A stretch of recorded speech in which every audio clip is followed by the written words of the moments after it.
Well, hopefully you can see both me and the lighthouse over my shoulder.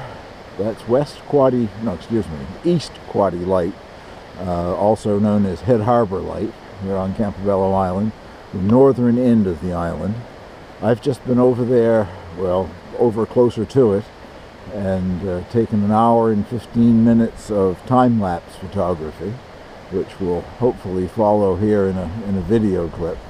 I'll do some talking during the video clip to explain in greater detail, but it may be a bit on the jumpy side, even though I had the GoPro camera attached to a steel railing. It was still bouncing back and forth in the wind. It's a very windy day, as you no doubt can see from the clouds scuttering behind me there. So I hope you enjoyed a little bit of time-lapse here. The lighthouse is only accessible at low tide. And at high tide, there are 2 or 3 small islands that form between the mainland and the light. If you pick a stone at the water's edge there and keep watching it, you'll notice that it disappears. The tide is rising as I do this video. The time-lapse frames are being taken at 1 frame every half second, being played back 120 frames a second.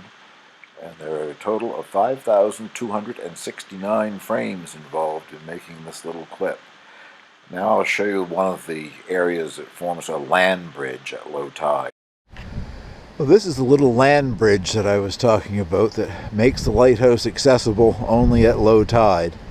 When I went over, the tide had been on its way back up for about an hour and a half, and I crossed across that land bridge coming back less than 5 minutes ago, and as you can see, this nearest end of it is already covered with water, and it's very deceiving. Even at this point, with that small amount of water there, I don't know, probably would be 1.5 feet or so of water. The tide that's going through there also loosens the gravel down below it, and it's a terrific tide.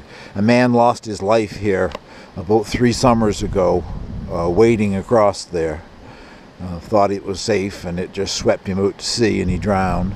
There have been other near misses. A young girl, I think from Japan, if I remember rightly, 10 or 15 years ago, she was swept out, but fortunately she was wearing a windbreaker that developed a big air bubble in it and kept her buoyant, and I think it was some local fishermen going by in a boat that spotted her and rescued her. She survived to tell the story, but it's very deceiving, especially to somebody that's not used to the tides around here.